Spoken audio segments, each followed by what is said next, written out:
ধর্মকথা চ্যানেলে তোমাদের আবারও স্বাগত।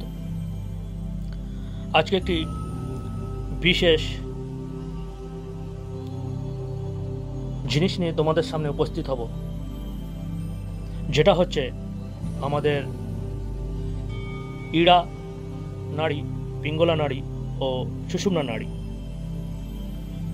আমাদের শরীরে ৭২,০০০ নাড়ি আছে। তার মধ্যে এই তিনটি নাড়ি, যেটি হলো চন্দ্র নাড়ি আমরা বলি, সূর্য নাড়ি বলি, সুষুম্না নাড়ি বলি, অর্থাৎ যেটা আমরা ইড়া নাড়ি বলি, যেটি আমাদের শরীরের শিরদাঁড়ার ঠিক বাঁ সাইডে অবস্থিত, এবং আরেকটি নাড়ি যেটা আমরা পিঙ্গলা নাড়ি বলি, অর্থাৎ সূর্যের প্রতীক, সেটা আমাদের শিরদাঁড়ার বাঁ সাইডে অবস্থিত। এই চন্দ্র নাড়ি বা ইড়া নাড়ি, এটা হচ্ছে ঠান্ডার প্রতীক। যেহেতু চন্দ্র নাড়ি, সেহেতু ঠান্ডার প্রতীক। এটি স্টুডেন্টদের জন্য খুবই ভালো, মনোযোগ বাড়ায়, মনোযোগ সংযম রাখে, রাগ যাতে না হওয়া, ক্রোধ যাতে না হওয়া, মাথা সবসময় ঠান্ডা রাখা, এই হলো এটা ইড়া নাড়ি বা চন্দ্র নাড়ির কাজ। যখন আমরা কোনো স্পোর্টসের ওপরে যাই বা কোনো রকম কর্মের ক্ষেত্রে যাই, তখন কিন্তু আমাদের সূর্য নাড়ি বা মনে করুন আমরা খাবার সঙ্গে সঙ্গে যে নাড়িটি অ্যাক্টিভেট করা হয়, সেটা হলো পিঙ্গলা নাড়ি, অর্থাৎ এনার্জেটিক তৈরি করে বা শরীরে গরম তৈরি করে, যেটা হচ্ছে সূর্য নাড়ি। আর যখন এই দুটি নাড়ি একসঙ্গে অ্যাক্টিভেট হয়, তখন আমাদের সক্রিয় হয় সুষুম্না নাড়ি।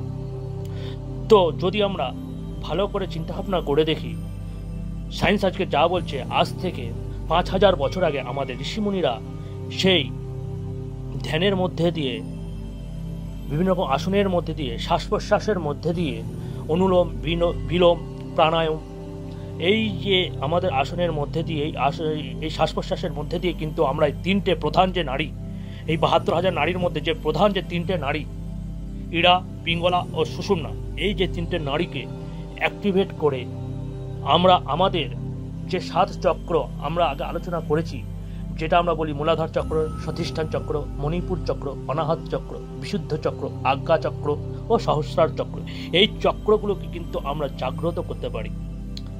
আর যখন কোনো মানুষ এই ৭টা চক্র জাগ্রত করতে পারে, তার মধ্যে একটি অসীম শক্তির আবির্ভাব হয়। কিন্তু আমরা সাধারণ মানুষ সেটা করে উঠতে পারি না। এটা বড় বড় যোগীরা বা সাধু সন্তরা করে থাকে। কিন্তু সাধারণ মানুষের ক্ষেত্রে কিন্তু অন্তত এই দুটো নারীকে অন্তত আমরা জাগ্রত করতে পারি, ইড়া বা পিঙ্গলা, এবং এর অনেক মাহাত্ম্য আছে।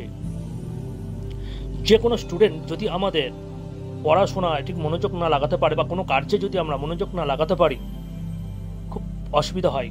যদি আমরা এই সময়টা চন্দ্র নাড়ি, অর্থাৎ যেটা আমরা ইড়া নাড়ি বলছি, এটিকে যদি আমরা অ্যাক্টিভেট করতে পারি, আমাদের পড়াশোনা বা যে কোনো মনোযোগ দিয়ে কাজ, যেগুলো আর কি আমাদের ব্রেন সংক্রান্ত যে কাজগুলো, ঠান্ডা মাথায় যে কাজগুলো করতে হয়, সেই কাজগুলো কিন্তু আমরা অনায়াসে করতে পারি। তার জন্য এই চন্দ্র নাড়িটাকে ব্যবহার করতে হয়, এবং কিভাবে সেটা করা যায় বা করতে হয়, তার জন্য বিভিন্ন রকমের আমরা কিন্তু ধ্যান করে থাকি, বা বিভিন্ন রকম যেটা আমি বললাম যে প্রাণায়াম, অনুলোম বিলোম, এইগুলোর দ্বারা কিন্তু আমরা এই চন্দ্রনাড়িকে অ্যাক্টিভেট করতে পারি। এই চন্দ্রনাড়ি আমরা অ্যাক্টিভেট হয়েছে কি করে বুঝবো, বা এই যে সূর্য নাড়ি বা যেটা আমরা পিঙ্গলা নাড়ি বলছি, কি করে বুঝবো? যখন আপনার ডান সাইড দিয়ে নিঃশ্বাস প্রবাহিত হচ্ছে, আপনি ভাববেন তখন কিন্তু আপনার সূর্য নাড়ি অর্থাৎ পিঙ্গলা নাড়ি কিন্তু অ্যাক্টিভেট হয়ে আছে। যদি আপনি অপোজিট ধরেন, বাম সাইডের নাসিকা দিয়ে যখন অনবরত নিঃশ্বাস প্রশ্বাস প্রবাহিত হচ্ছে, তখন আপনি ভাববেন যে আপনার চন্দ্র নাড়ি অ্যাক্টিভেট হচ্ছে। তাহলে আমরা যখন পড়াশোনা করব বা যখন কোনো ব্রেন সংক্রান্ত যখন কোনো কাজ করব, কম্পিউটারে বসে হোক বা খাতাপত্রের কাজ হোক বা পড়াশোনা করব, তখন কিন্তু আমাদের মনোযোগটা দরকার হয়। আর এই মনোযোগটা দরকারের জন্য আমাদের কি করতে হয়? চন্দ্র নাড়িটাকে অ্যাক্টিভেট করতে হয়। আর যখন আমরা কোনো স্পোর্টস বা কোনো শারীরিক দৈহিক কর্ম করতে যাব, বা একটা খুব ইম্পর্টেন্ট জিনিস, যারা আমরা বলি আমরা খাবার হজম হয় না, খাবারের পরে অম্বল হয়, গ্যাস হয়, এটাও কিন্তু চন্দ্রনাড়ির একটা বিশাল বড়, কিন্তু এই সূর্য নাড়ির একটা বিশাল বড় কিন্তু একটা কাজ আছে, যেটা আমরা পিঙ্গলা নাড়ি বলি, অর্থাৎ ডান সাইডের নাক দিয়ে নিঃশ্বাস প্রশ্বাস হওয়াটা। আশা করছি আপনারা জিনিসটা বুঝতে পারছেন। একটা এনার্জি ক্রিয়েট করছে, শরীরের গরম ক্রিয়েট করছে, এনার্জি প্রোভাইড করছে। আরেক জায়গায় যদি আপনি দেখেন, আপনার মনটাকে শান্ত করছে, শীতল করছে, ঠান্ডা করছে। তো এই দুটো নাড়ির কিন্তু অপরিহার্য একটা তাৎপর্য আছে। তো এইবারে কথা হলো, অনেকের মনে প্রশ্ন আসতে পারে যে এই নাড়িগুলোকে অ্যাক্টিভেট করব কি করে। এইগুলো বিভিন্ন রকম, আপনি সহজ আসনে পদ্মাসনে বসলেন বা সুখাসনে বসলেন, এইগুলো আপনি অনুলোম বিলোম করতে পারেন। অর্থাৎ আপনি বুক ভরে, মনে করুন ডান নাসিকা থেকে বুক ভরে নিঃশ্বাস নিচ্ছেন, বাঁ নাক থেকে ছাড়ছেন, আস্তে আস্তে আস্তে আস্তে ছাড়ছেন। আবার বাঁ নাক থেকে আপনি নিঃশ্বাস ভরে নিলেন, আবার ডান সাইডে নাক দিয়ে হালকা হালকা ছাড়লেন, অর্থাৎ নাকটাকে চেপে। মনে করুন আমি ডান সাইড দিয়ে যখন আমি নিলাম নিঃশ্বাসটা, বাঁ নাকটা বন্ধ, বাঁ সাইডে নাকটা বন্ধ করে বা আঙুল দিয়ে চেপে ডান সাইড দিয়ে আমি নিঃশ্বাসটা নিলাম।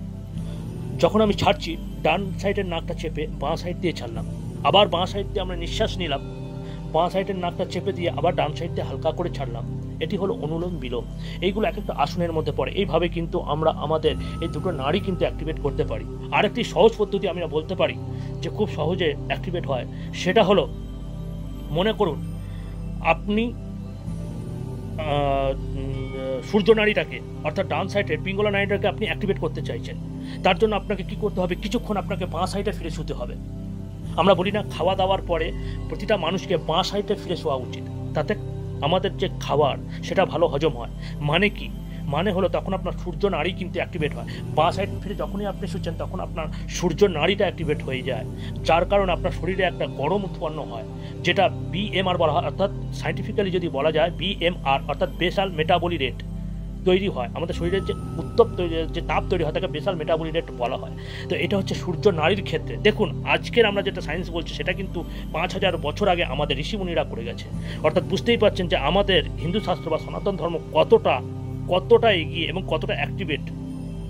আমরা সব কিছু কিন্তু লজিকের মধ্যে দিয়ে যদি আমরা যাই, আজকের যেটা সায়েন্স বলছে সেটা 5000 বছর আগে আমাদের ঋষিমুনিরা কিন্তু এই কর্ম, এই কাজ করে গেছে।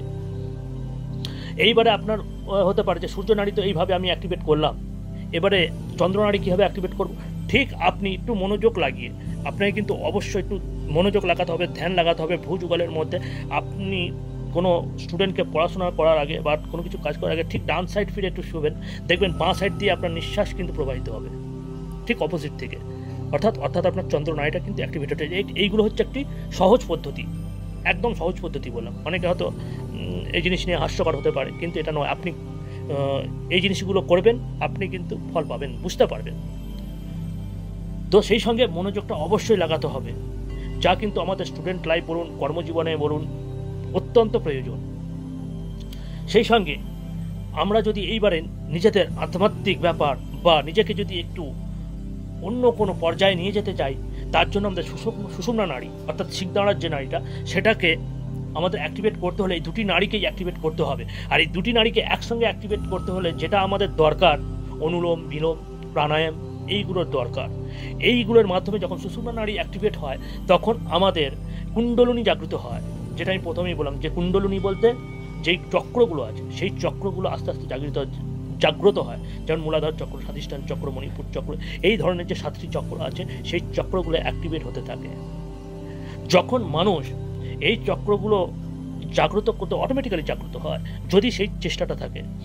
আমরা আজ্ঞা চক্র পর্যন্ত কিন্তু যেতে পারি, অর্থাৎ ভূযুগলের মধ্যে যে আজ্ঞা চক্র আছে সেই চক্র পর্যন্ত কিন্তু আমরা যেতে পারি।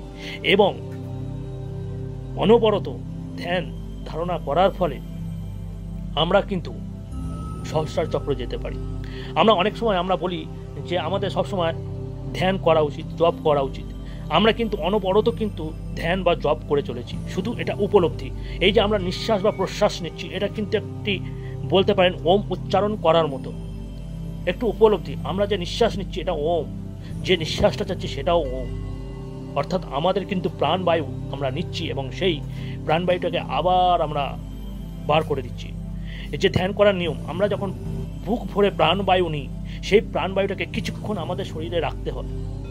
তারপরে যতটা আস্তে সম্ভব ওম উচ্চারণ করে সেই প্রাণবায়ুটাকে আস্তে আস্তে আস্তে আস্তে আস্তে প্রশ্বাসে পরিবর্তন করে আমরা আস্তে করে বার করতে পারি। মনে করুন আমি বুক ভরে নিঃশ্বাস নিলাম, কিছুক্ষণ স্ট্রে করলাম, কিছুক্ষণ থামালাম, তারপরে এইভাবে যতটা ধীরে হয় সেইভাবে প্রশ্বাসটাকে বার করলাম। এতে আমাদের শরীরের সক্ষমতা বাড়ে, হাড়ের ক্ষমতা বাড়ে, রক্ত চলাচলে অক্সিজেন বাড়ে, মাথায় অক্সিজেনের পরিমাণ বাড়ে, যার কারণে স্মৃতিশক্তি খুব ভালো হয়, ব্রেন খুব শান্ত হয় এবং মানুষের মধ্যে আধ্যাত্মিক শক্তি জাগ্রত হয়, যা মানুষকে অন্য একটি জায়গায় তাকে নিয়ে যেতে সাহায্য করে। এই জন্যেই বন্ধুরা আমাদের এই ইড়া পিঙ্গলা অর্থাৎ চন্দ্রনাড়ী ও সূর্যনাড়ী সঙ্গে এই সুষুম্না নাড়ী কতটা ইম্পর্টেন্ট আপনারা বুঝতেই পারছেন। তো এইটাকে যদি জাগ্রত করতে হলে আমাদের কিন্তু বিভিন্ন ধরনের প্রসেস আছে, পদ্ধতি আছে, যেইগুলো আমাদের ঋষিমুনিরা আমাদের কিন্তু শিখিয়ে গেছেন। আর এটা একটা মানুষকে আধ্যাত্মিক জগতে অনেক বড় জায়গায় তাকে নিয়ে যেতে পারে। যাক, ভিডিওটা অনেকটা বড় হয়ে যাচ্ছে, যার কারণে নইলে এই সুষুম্না বা পিঙ্গলা নাড়ী নিয়ে আরও যদি আমি কথা বলতে থাকি দেখা যাবে অনেক বড় ব্যাপারটা হয়ে যাবে। তো যার কারণে ছোট্টর মধ্যে দিয়ে আমি চেষ্টা করলাম আপনাদের এই ইড়া পিঙ্গলা নাড়ী এবং সুষুম্না নাড়ীর গুরুত্বপূর্ণ একটা তথ্য আপনাদের সামনে তুলে ধরতে। যদি ভালো লেগে থাকে ছোট্ট করে একটি সাবস্ক্রাইব করে দেবেন, লাইক করবেন আশা করি, আর লোককে আপনাদের প্রিয়জনকে জানার জন্য তাদের কাছে শেয়ার করবেন, এইটুকুনি আশা রাখি। এই বলে আমি আমার এই অধ্যায় শেষ করলাম। হরি ওম তৎসৎ, হরি ওম তৎসৎ, হরি ওম তৎসৎ।